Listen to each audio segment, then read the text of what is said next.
Hi. I That's so rude. I don't know how to do it. I was trying to figure it out. Right. Why are you Did even you trying? did you start Otter? I did. Good job. Hey, everybody. Welcome. This is the Off the Cuff podcast. I'm Justin DeWeese. That's my non-enthused with my intro wife, Ashley DeWeese. She does the spoon hands, right? I don't get it, but you know, it is what it is. Do you know you're a slow talker? I like Like, to are you take my time. aware? Yeah, you've mentioned it on this very podcast. So, Like, if I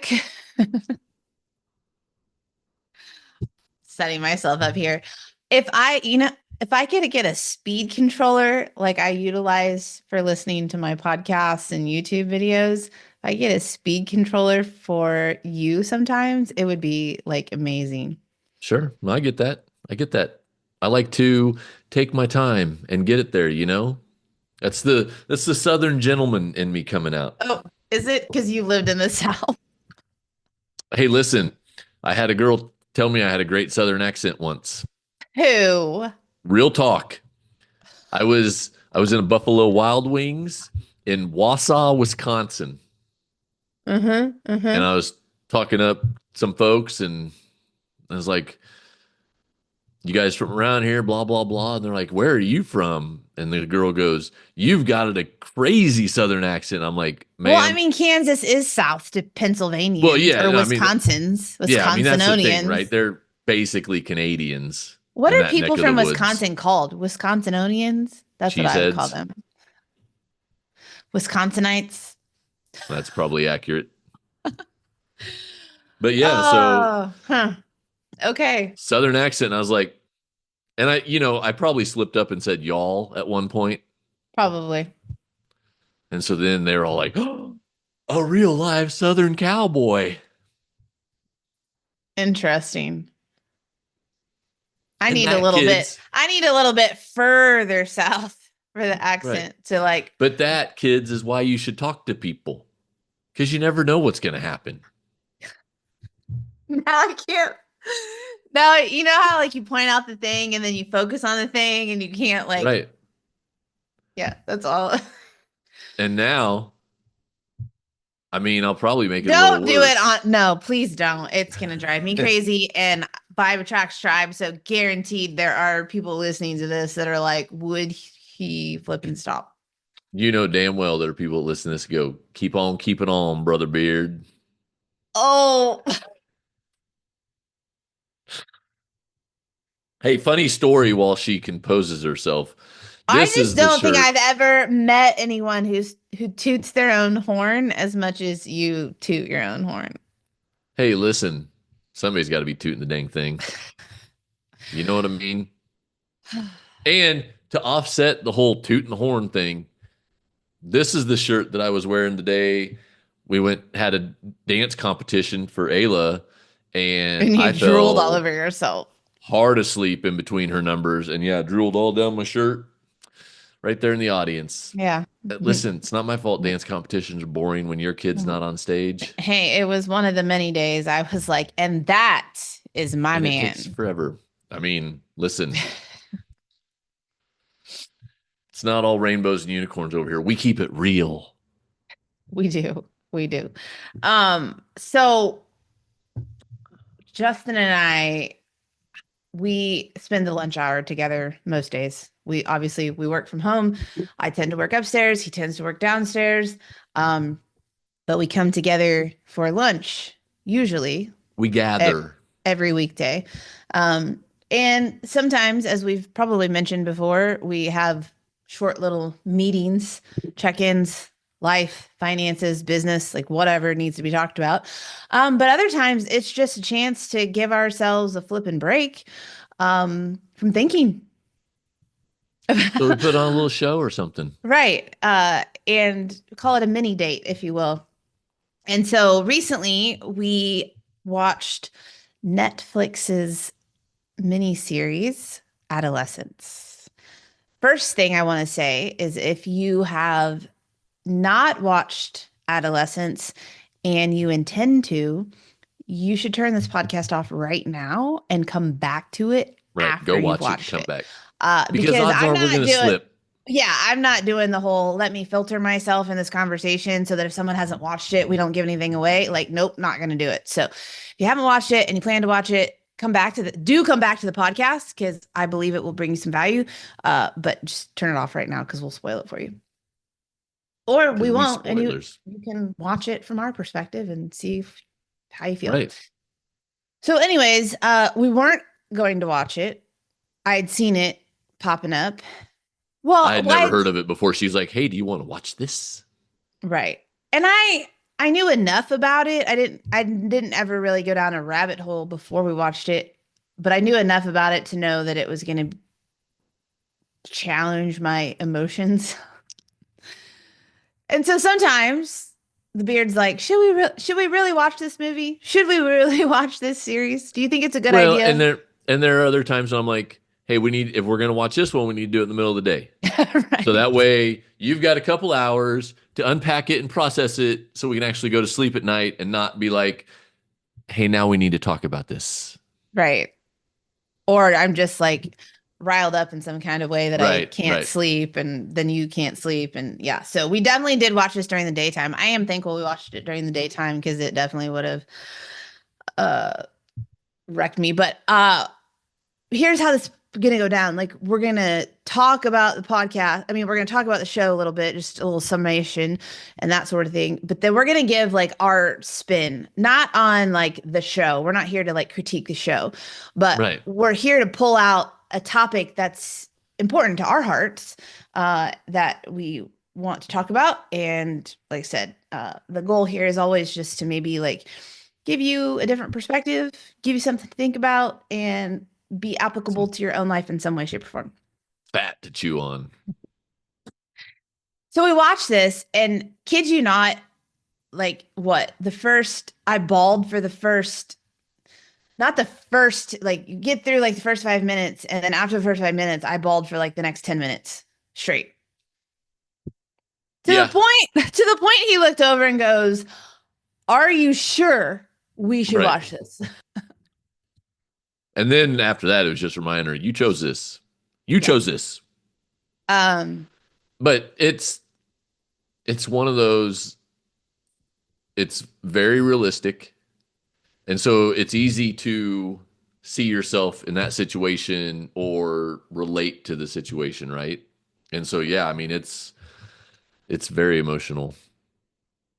yeah, I mean, I tend to make those kind of connections with well done cinemas or TV shows or whatever.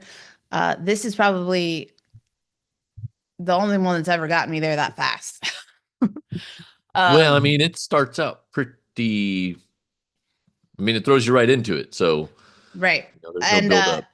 if you don't know anything about the series, basically it is, gosh, in quick summation, it's about a family whose 13-year-old 13. 13-year-old son gets arrested for murder of a female classmate. And it starts with his arrest and kind of takes it from there. Right. Right. And the story never gets completely solved. And like we said, like our goal here, we're not picking apart the series to talk about the series itself. We could, but we're not. Why we're choosing to talk about it today is one of the things that's near and dear to our heart and part of our value system is family and connection. And while it was so realistic to us, is because we currently have kids in this age frame. You know, we have a boy and a girl. One is about to be 14. One will be 13 in November. The male, which is why in the opening scene, when the SWAT team comes busting in and this kid's in his room and they go in and they're taking him out, it was like I couldn't help but like see my own son. Right. Just thinking about it makes me emotional to think about right now. Like, what would that be like? Like, what would that be like to have not only just a jarring scenario like that occur, but that it involves your own 13-year-old child. Like, I can't, obviously I can imagine because it got me emotional, but yeah, it was jarring. Well, because it's all the confusion and the chaos, right? Because the cops kick in the door and then they're storming the castle and nobody knows what's going on, right? Yeah. Like, there's probably some homes just to play out where like it's obvious your kid is dealing drugs or something. Right. And so when the cops show up, you're not overly surprised. Obviously, this family was like completely caught off guard. And so, you just, I put myself in that dad's shoes, right? Of like, what's going on and how can I protect my family? And, some of the thoughts that would have to go through your head is like, are these even real cops or, Right. all the Right. things? And they've got guns pointed in my face. And yeah, I mean, you just, I think it, one of the reasons that this, I think one of the reasons that this show hit for us so much is because, a lot of what we see in the media is kind of like to the extreme side, one way or the other, right? And so for people who I'm going to describe like, people for who all intents and purposes consider themselves to be, a decent family, a good family with good kids, like no sort of like crazy problems or whatever. Um, I think for us, like it speaks to that place that to me is a very dangerous, it can be a very dangerous place to be. I've always said, well, here's what I mean. I've always said that, there are people in the world who like have very staunch opinions and stances, right? On okay, politics or certain topics or whatever. whatever. And when those people who are very like loud and proud about it, there's a lot of flack, there's a lot of whatever that comes with that. And I've always said, you know what? At least those people are open about it, Oh, right? gotcha. Gotcha. Yeah. Yeah. Yeah. At least those people are open about it. Cause like, if someone is racist, if someone is like a staunch Republican or Democrat or whatever, like, and they're open and honest about it, at least I know where they stand, right? The May not scary agree with them, may but not agree with them, but at least I know, right? right. The scary thing is all of the people that exist in the middle that you don't know. And I feel like there are a lot of families in the world that are in that middle place where there's not something going on at the moment that is like flashing lights kind of obvious, but there's potentially stuff going on that's seemingly quiet and not on the surface. Right. And if not intentional about remaining connected and working to be more aware, at some point something like this, for example, could happen. And you would Sure. feel like, holy shit, what's going on? But it kind of had been going on and building all along. You just didn't know. And the question is why? Yeah. And I mean, that's a come back for the next 98 weeks consecutively, and we're going to break this down because that's how long it's going to take. You know what I'm saying? Like, that's Facts. No, so it is. I just was trying like to like, robust. right. Cause it's just real easy to live like a, well, not in our family kind of Well, life, right? yeah. And, obviously, our hope and prayer for all of y'all is to not in our family your way through life, right? Like, nobody wants to be the guy. And, part of what this show shows is the family having to deal with the consequences of him being arrested, right? So nobody wants to be that family. Um, but like we said, that topic of why it happens is so big. Like we could do a 100-part series on it and break it down, right? And I think sometimes what can happen is people look at that like, oh my gosh, it's so big and so robust. I don't even know where to start. I don't know what to do. There's so many things that can go wrong. How can I possibly stop all of them, right? Right. So, what we want to talk about today, and as is always the case, everything we discuss today is not from a place of judgment. It's not trying to make you feel some sort of way or like that we have it all figured out. Yeah, it's We do certainly not. not to say we've got it figured out. We don't have it all figured out, and we're not trying to make you feel some type of way. What we are wanting to do is start a conversation, A is to little chit get chat. is to get you thinking about the very things that we are thinking about. Um, and so I think the best place to probably start is just to kind of talk a little bit about what we see as kind of the current reality for parents and kids at this juncture in the world. Growing up today and family life today in a lot of ways is very different than what you and I experienced growing up as young people. Oh yeah, it's quite different. Yeah. And Even though it feels the same. You know what I'm right. saying? And I think that trips people up sometimes. Well, and we could talk about a lot of different things, but like the biggest way I believe that things are different now than they were when we grew up, and not even just when we grew up, like even when I was teaching high school 15 years ago now. Yeah, crazy. Um, is just the development and the advancement in technology and the internet. Um, our children are digital natives. Like Right. they don't know life without technology. They don't.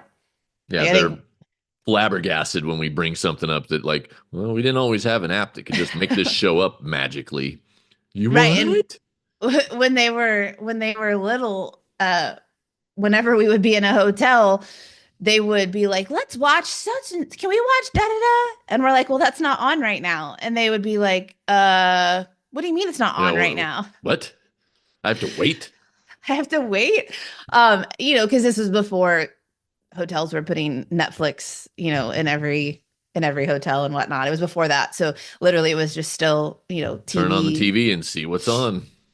And so they didn't get it because at home we can just say, I want to watch this, and we just put it on. And so they didn't understand that. So they're digital natives. It's just part of who they are.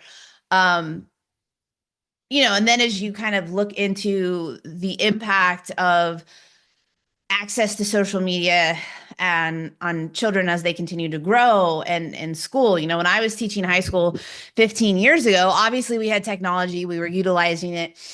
Kids had phones, but it was not we weren't deep in it at that point. It was still newer. We were kind of learning like what boundaries and parameters would potentially need to exist, and that kind of thing. But the digital world just brings some additional things that we have to consider and we have to take a look at. And what I want to be very clear on, and I think this will come through in our conversation today, is the Beard and I are not fans of blaming technology and social media as to the reasons why problems can arise with, in this case, young people. Um, Go ahead. Well, I was just gonna say, it's it's like money, to be honest with you. It's an amplifier, right? Right. Like if you're a good person without money, you're gonna be a good person with money. It doesn't change it, right? And Right. either you deal with people nicely or social amplifies all the negative and whatever. Like Right. it increases the scale of it. Right. So one of the things I know that if we take a look at, like, what are some things that we experience, that we see in our lives today that need to be addressed? And I think that one of the things that I've always seen as a teacher, and definitely more so now that, we do have children and as time goes on, and it is just seemingly an ever increasing disconnect between parents and their kids. When does that start? I mean, I think you can see it at a very, very young age. But for Sure. our conversation today, we're going to stick to this teen age, right? Tweens and teens, because that's what's most close to our heart at the moment, given our kids are these ages. But there seems to be some emotional disconnect between parents and children in our world today. You can go out to dinner, you can go to the mall, you can go places, and we often will see kids with their family, parent or parents, for example, and they've got at least one earbud in, if not two. Right. Uh, we go out to dinner and we see kids, on their phones or on their devices, and parents on their phones, on their devices at dinner with the family. You know, to me, and we've certainly been guilty of it, like technology has kind of become this like built-in babysitter, Right. built-in occupier, right? That if I'm in a position for whatever reason that I don't want to find a way to engage with my kids or be entirely focused on them, technology can easily come in Right. and do that for me. Yeah, because it basically disengages the brain. And so then you just sit there and Yeah. And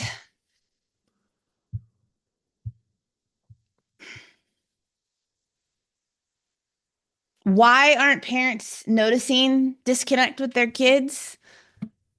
I think that people are more stressed than ever. I think people are feeling more weight of responsibility in life than ever. I think that people have a buttload of their own problems and issues that have been pushed down and down and down. And dealing with them is coming by way of coping mechanisms, most of which are Mhm. unhealthy, drinking, eating, other vices, gambling, porn. I just think that, and I definitely think this was going on prior to 2020, but definitely our experience of life in 2020 with the vid brought it to a whole new level. Well, yeah, because that just like in an instant amplified everybody's digital lives, right? Mhm. Because quarantined for however long and or restricted or whatever, right? And so um yeah, it's one of those things that like you said, um we're not cave dwellers, right? We're not sitting here going, "Oh, you should never be on a device or have a phone or da da da da da." Not at all. Like all of this technology is wonderful. The things that it's allowed us as a family, as a culture, as a society, whatever to do, it's amazing. That being said, it can grow in its influence in your life, Right. and you don't even realize that that's happening sometimes. And you can allow it to become the norm, right? This is Right. just the world that we live in. This is how things are now, right? It's because what you hear and see and witness is, kids coming home. Well, one, everybody's connected all day long, every day. Like these Right. are just some stereotypes, right? So if you're going like, well, I'm not, they're not in my family. That great. I'm not saying, like Yeah. there's exceptions, but like in general, kind of the general idea. I think if someone were to describe the modern day family, like a lot of what you would hear is like everyone's got a device, everyone's connected all day long. Um, you know, having devices at dinner or functions is totally normal. Kids come home from school, they go to their room, they're on their computer, they're playing video games, they're on their phone, watching TikTok, Instagram, Be Real, whatever it is. And everybody comes home and they do their own thing, or maybe parents aren't getting home till late. Like there's just, it's just, I think parents do their thing, kids do their thing, and somewhere they're meeting, hopefully passing in the wind here or there. Yeah, I mean that's the thing, right? You keep using that word connected, because we are connected, and this is one of the things that really hit me out of this show, Adolescence. Right? Is we are all connected, and yet there's so little connection. Right. Like they talked with the kid that was accused of the murder about some social interactions and whatnot, and on Instagram or Snapchat or whatever, and there was this complex web, right, of all these of being connected, and yet there was like no connection to the real person. Right. Right. Friends online, but not friends offline, or aware of people online, but it's a crazy web. And with that lack of connection, we need connection, right? Right. Like human We're social beings, animals. right? We need connection. And so if we're not getting one of those basic human needs, we will go in search of it. Right. And so often what you can see happening is when kids are disconnected, they're going to go in search of connection, and they're going to find where can I find connection, and where can I find it in the most simplest way possible. Right.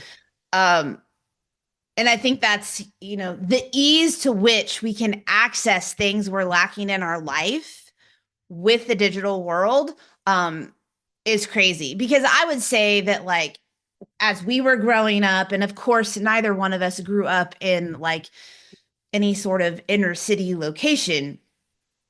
However, kids who lacked connection tended to go and seek out groups that would bring them in, that would make them feel connected and whatnot. So, I could talk to you about specific examples of kids in my middle school or junior high and kids in my high school that didn't have any sort of real true connection at home, or with, they weren't popular kids, or they weren't super social. And so they sought out groups that would welcome them in, that would accept them, which tended to be other kids who didn't have that kind of connection. Right. And so they formed together. And then that led to not so great, choices and lifestyle. But now online, like back in the day, maybe I'm lacking connection, but maybe I don't have the oomph in me to go and connect with some kids who are doing some things. Right. But now with access that I have online, it's easier to find people to connect to online. And so kids will go in search of that. And so if they're not getting that sort of connection via their peers or in their home life, they will go in search of it online, and they will find it. And that can be very, very scary. And so with this character in Adolescence, come to find out, that's kind of what was happening. Is there was a lack of connection for him at school. He didn't have that many friends. He didn't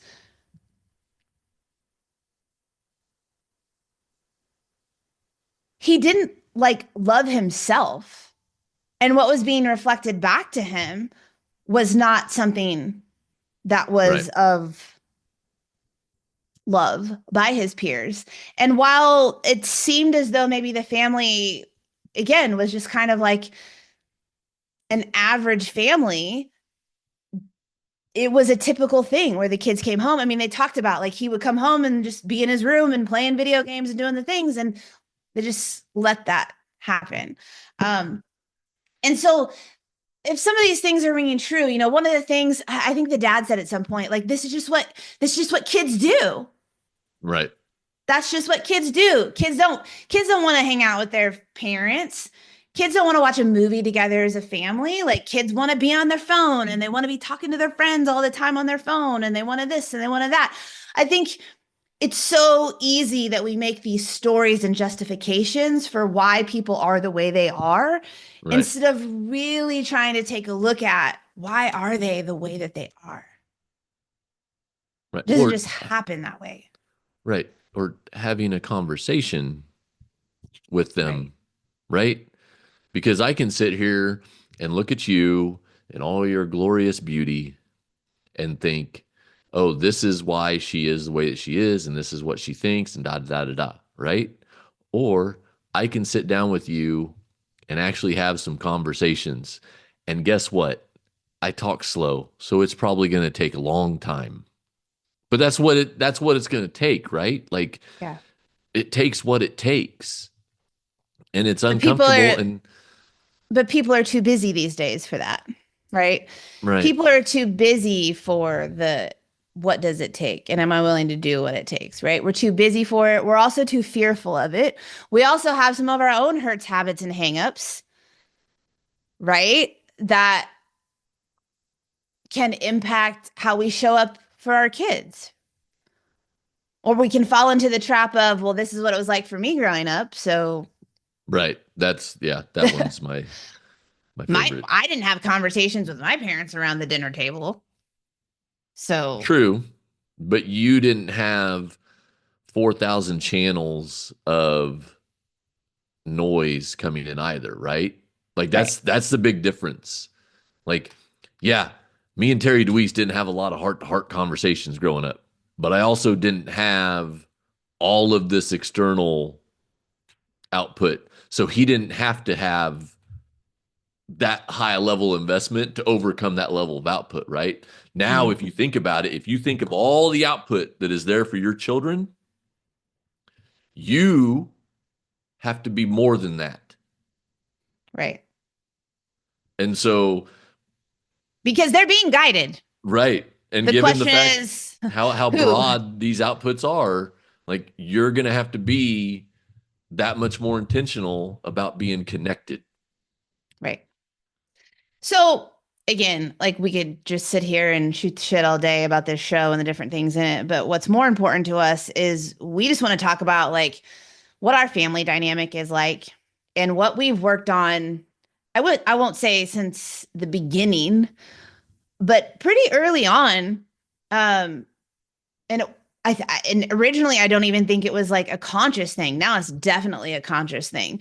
But we just want to share a little bit about what our family dynamics are like because while I feel like, we're similar to a lot of families that are out there, and we're certainly not trying to imply like we're some like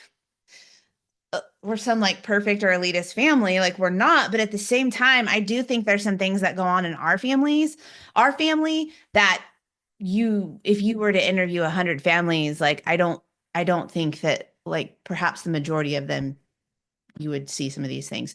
So we just want to share like what it looks like in our family. How do we stay intentional about being connected with our kids in hopes that we are lessening the risk of things going awry. And again, that being said, with anything, we are not in 100% control of No. what happens in life, period.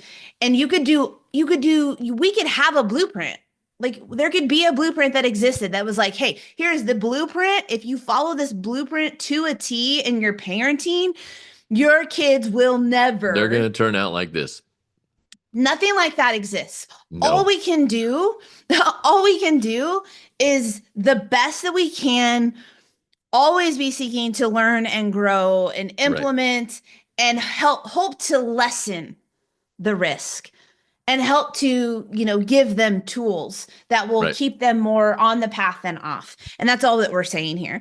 So, one of the things that has always been at the forefront, intentionally or not, in our family is family. Like, Right. like that's just family has always been something that has been valued from the get-go. And over time, we've continued to get more vocal and intentional about that. And so, first of all, in our home, one of the things that if you ask our kids that I don't even know how you would pose the question, but if you ask them like what it's like to be a member of our family, the DeWeese family, and not even just like our little nucleus of a family, but our extended family, I believe our kids would share at some point something to the effect of we show up for each other. Right. And that's just something that we have done in the beginning. Like family is important to us, and that means you show up for each other as much as humanly possible. Like it's something you fight for lack of better phrasing. So in our, little family unit, if somebody's got a thing, we're all going to the thing. Right. Like we're all going to the thing. We're going to contribute to the thing. If there's something needed, we're going to like, that's just your thing is my thing is our thing. That's kind of how we roll. Right. So again, when it comes to like athletic events, 9 times out of 10, if you see us at an athletic event or and not just athletic events, but any sort of activity that we are involved in for our children, for example, like 9 times out of 10, you will see all of us there. You will see the Right. other sibling and you will see both of us there. And we fight hard to make that work. There are times where it can't, like it Right. logistically cannot. And we understand that as a listener, if you're going like, well, that's just not always possible. No, it's not always possible. We understand. What we're saying is because of the level of focus we place on it, we work very, very hard to everyone be at the things as often as possible. Well, and And that, not to beat a dead horse, but like every other episode of this podcast, you're going to hear the same stuff over and over. Intention and focus. yeah. Right? And so what she's saying is we focus and make this effort to show up for each other. It doesn't always work. Like last Sunday, I was in Kansas City for soccer. Her and Ayla were in Wichita for dance. It is what it is. But But the day it's never, before, we were we together. were all in Wichita for dance.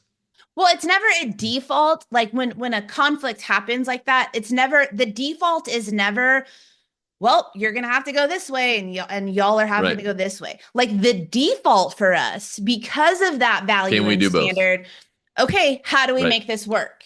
Right. And we pull out all the stops until we realize, well, it can't, and so it It's has just to not look gonna. like Right. this. So we show up for each other, and that in and of itself, I believe, forms a certain level of connection between us and Absolutely. our kids because they know that we're going to be there and that they have Right. people there for them. Right.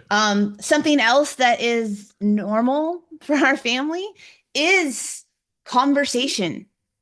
We don't sit down and have a specific conversation time every single week, but we shape our time at home or away in ways where conversation can happen. Like we are intentionally working to start conversations with our kids. Intentionally. Again, underline intentional, right? Over and over. But yeah, and so here's my little pro tip for y'all on this standpoint. I have talked to my kids from the beginning as though they were adults. Not like we're friends, but at a higher level than you might think a kindergartner could understand, for example, right? And so that has prepared them the entire time to actually communicate at that higher level, right? And if you're not intentional, if you're not starting the conversation and forcing and pushing and keep pushing and keep pushing, like it's not going to happen because it's not, to me, it's not a natural skill, right? For people to open up and share verbally. We have to coach that. We have to encourage that. And even if you haven't up to this point, no matter what age your kids are, like you can start down that road. Well, I think it's not natural if it's not been cultivated. Well, right. That's what I'm saying. Like it's not, It's not something that you're going to come by Right. It's got to be for cultivated most. in the environment. And Right. so we have from a very young age cultivated an environment where our family talks about things. Like we just talk Right. about things. And like you said, uh, talking at them to them at a higher level. Um, I think one area that I think kids get the short end of the stick often. I think often, too often, kids, teens can be looked at as though, well, you don't know. You're just a Right. 13-year-old. Right. Well, you don't know. And man, it's one of the worst frames that you can have on our young people because they do know. They do know. They are intuitive. They do have opinions. They do have thoughts. And if there's no space for them to share those safely with the one or two people that are supposed to be their people, Right. then they'll find they'll find an outlet. Right. So if they're talking to somebody, if they're not talking to you, they're talking to someone. I would rather our kids be talking to us. Right. And so we have these conversations. We talk in our home a lot over and over. Our kids probably get sick of it, but we talk a lot about what it looks like to share with us and not share with us and potential downfalls of that. And, Right. reinforcing that no matter what they share, the love is never going to go away. No matter what they share, there's never like too far gone. Now, with that, we have to work, and it is a constant work to continue to show them that, right? Because Right. if for example, if we talk to our kids about we want you to share everything with us and whatever, but yet when they come to us, our response is like less than desirable, and they're like, oh, wait a minute, why would I want to keep coming and telling you things if when Right. I do, this is how I get yelled at, or when I do, I get right. So and this is the challenging part, because Yes. it can't just be words spoken. We can't just say to our kids, hey, we want you to be open and honest with us, we want you to tell us everything.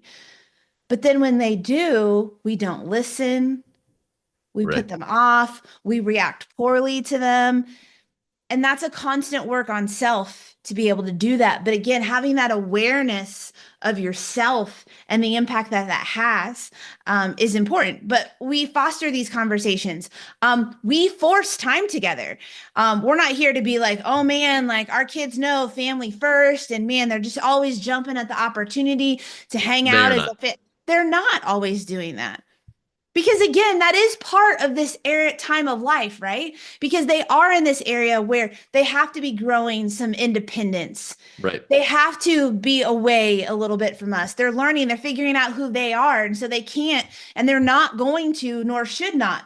But that doesn't mean that we can't force the hand at times. And we do. So, a couple of things that we do, like when it is nice outside, we go on walks. We do a couple of laps, is typically what it is around our block. And that might be after school. It might be early morning. And if everybody's ready and it's nice outside, like, let's go walk a couple laps.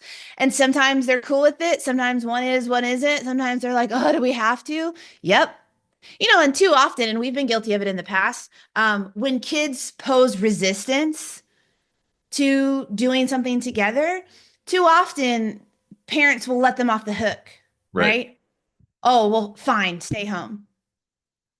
Fine, don't. I'm running to the store. Do you want to come with me? Nah, just stay here. Okay, fine. Right? Well, what if you made them go? Right? Right. Even if they didn't want to, what if you made them go? And so sometimes like we make them do the things. Yeah, you're gonna come walk around the block with us. You're going to come. We're going to spend some time together. We're going to do this, right? It's intentional. It's fostering that connection. I believe it also shows this subconscious message of like, man, I can't easily push them away. Right. Like we're Well, because showing them. often it's just that's all it is, right? It's a little test. Like, do you really want to spend time with me? Mhm. Yeah, we're going. Let's go. Right. Because how many times on the walks, for example, like how many times have we made them go on walks? And at first they were like, ugh. And our son, we love them both. He tends to be the one that's most resistant at this point.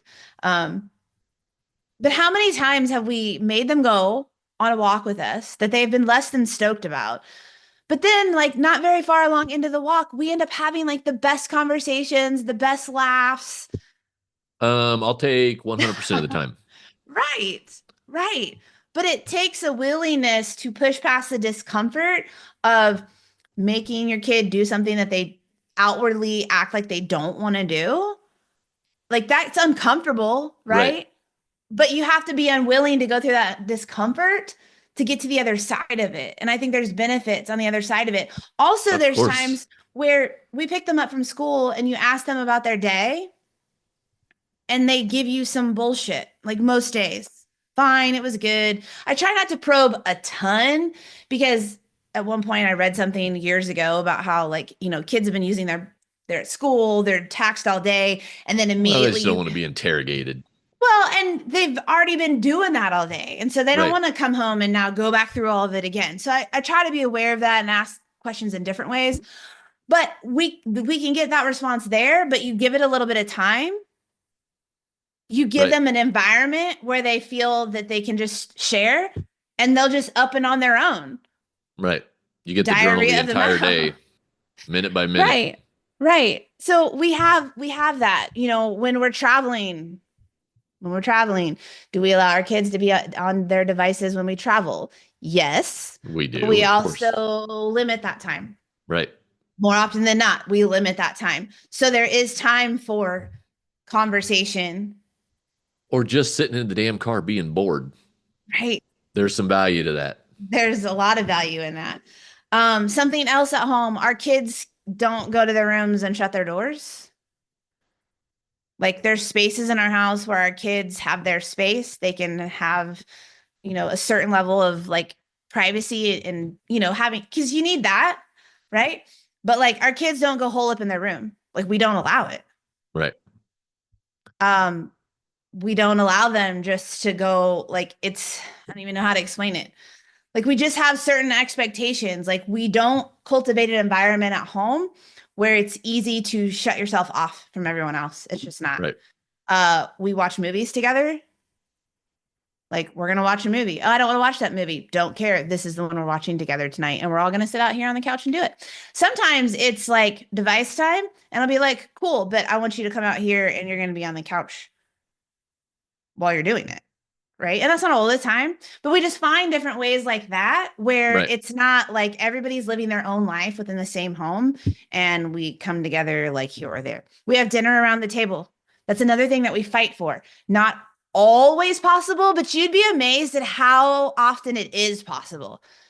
Because I think some like we don't have like some just like not busy life, Right. but how often are we not eating together as a family? It's not very. Yeah, I really don't remember the last time that we've not eaten together as a family. And if we can't eat together as a family fully, there's still nobody's ever eating alone. Right. But No man left behind. more often than not, like we're having dinner together. If that sometimes means that we have to have dinner a little bit earlier, if that means that some of us maybe eat at one time and just sit together while the others are eating, like we make time to connect and converse Right. Well, that's every the thing, day. right? Not only do we get around the dinner table when we can as a whole unit, it's device free dinner table, Yeah. right? So, and that's even for you and I. Like, there's nothing here on the table except for the food and the conversation we're going to have. Yeah. And look, we're guilty of it as next people. Like, are there times where we get distracted by our phones and whatnot? Of Yep. course. But it's something that Course. we are consciously working on all the time, and I believe we are getting better at each and every day because we're being intentional. So those are some things that we do. We do things to we do things together. We value doing things together. that all tie back into the importance of each other and spending time together and supporting each other. And because of that, like, we also work to connect with like who our kids' friends are. Right. And we get to know those kids and we talk to them as though they are adults or they're important and they matter. We don't have a lot of problems with our kids. Not to say that that won't ever be the case, but like we don't have that problem of our kids wanting to, they don't even, it's not even an issue of them trying to go hole up by themselves. They just don't. Right. It's not an issue that they want to be on their device all of the time. I mean, to a certain extent they do, but honestly, like if we told them they could be on their device all day, they would pull themselves off at points because of some of the structure that we've cultivated. Right. Like we don't have that. We have boundaries for our kids aren't on the social media platforms. At one point, we started to go down that road because I was like, this is what they do. This is kids their age have Instagram. They share this. And we started to go down that road. And very quickly we were like, oh, didn't think about that. Oh, didn't consider this. And so we pulled it back. And I think that's also something it's important for people to know is like, just because something might be one way in the way you're parenting now, in the way you're cultivating your environment at home, it doesn't mean you can't change it. Right. And it might be challenging for sure. Like sometimes, like obviously I'm working with fitness and nutrition clients, and as women are working to change their nutrition to a healthier way of living, when we start talking about, well, what about your family, your kids? And they're like, oh, well, this would never fly because they've eaten this way forever. And it's like, well, that doesn't mean you can't change it. What they fear is the resistance that will come with change. And there will be some, but the argument is that's also preparing your kids, right? Right. That's preparing them for life. Life is full of changes, things that they have to adjust to, things that they used to do that they're now going to have to do something differently. And you can do that in your own home. And so it is a cop-out to just, in my opinion, it's a cop-out to say, well, we've not done that to this point, so it's just not gonna fly. Well, again, who's in charge? Like who's there in your family? So we could go on and on about this topic for sure. But here's kind of what we want every parent listening to know is that it's not too late to start forming connections with your kid, because the more they know about you and the more that you know about them, the better position you are in to handle the things that life is going to inevitably throw their way, and the better equipped they're going to be, and the more solid footing they're going to feel. I feel like our kids, when they leave us each and every day, they might not describe it this way, but when they leave us each and every day, I feel like between God and our family, our two kids know that they have like this invisible army with them always. Like that's how I would describe it. It makes me a little teary as I like picture like what does that visual actually look like? But honestly, I do, between what we've worked to cultivate, and I know we haven't talked about faith today and we don't have time to go into that today, but our kids also have a strong foundation of God in their life. Right. And so I know in my heart of hearts that when they walk out that door, our kids don't feel like they're walking out into the world alone. They don't. Right. I would agree. But unfortunately, and I know this from experience of teaching, not just speculation, there are too many kids who walk out of their door every single day and they do feel alone. And again, it's not to blame what you're doing or not doing as a parent, but it's to open our eyes to the fact that we have a responsibility to develop connection with our kids, even when it's hard and even when it may feel like they don't want it, they don't need it.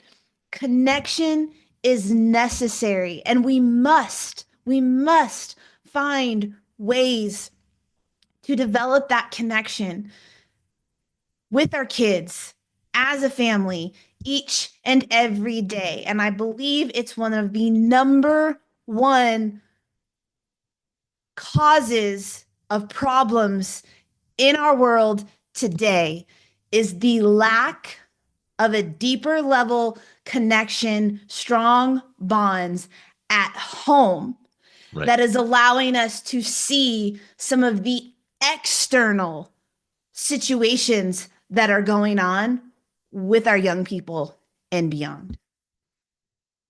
So, focused, intentional connection. That's the big nug. That's the big nug. And our challenge for you as we leave you is this. What does connection currently look like in your home? What does connection currently look like in your home right now? And what's one thing that you could shift this week, right? You hear this podcast? What's one thing that you could shift this week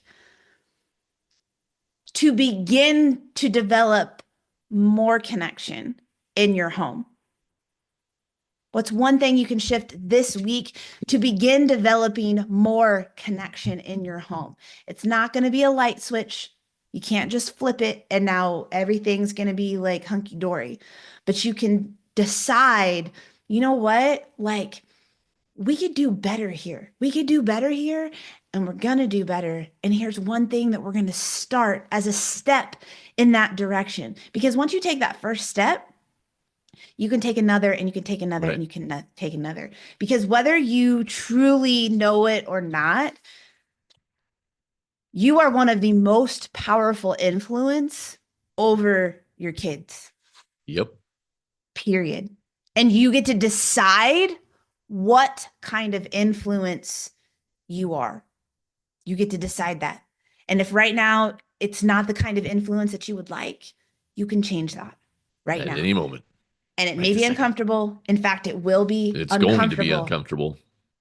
but it most definitely will be one of the most important decisions and most important experience of discomfort that you could have in your lifetime. So again, this is not a completed conversation No. by far, but we were just so kind of moved by this series that it was on our hearts to devote some time to Get into speaking it a little. about it, because if you don't talk about it, people can't do anything about it. So Right. we are opening up the conversation. I'm sure it will come back up again in later episodes. But as always, we would love to continue the conversation with you. Comment on the episode. Let us know your big takeaways. Right. If there's pieces of it that we might be able to help you with or do an additional episode on, like share those things Man, let us below. know. That's what we're here to do, is to have conversations to help us all move just a little bit further ahead on the road of being the best versions of ourselves each and every day. So with that, we love you. Thanks for Love tuning y'all. in. See you next week.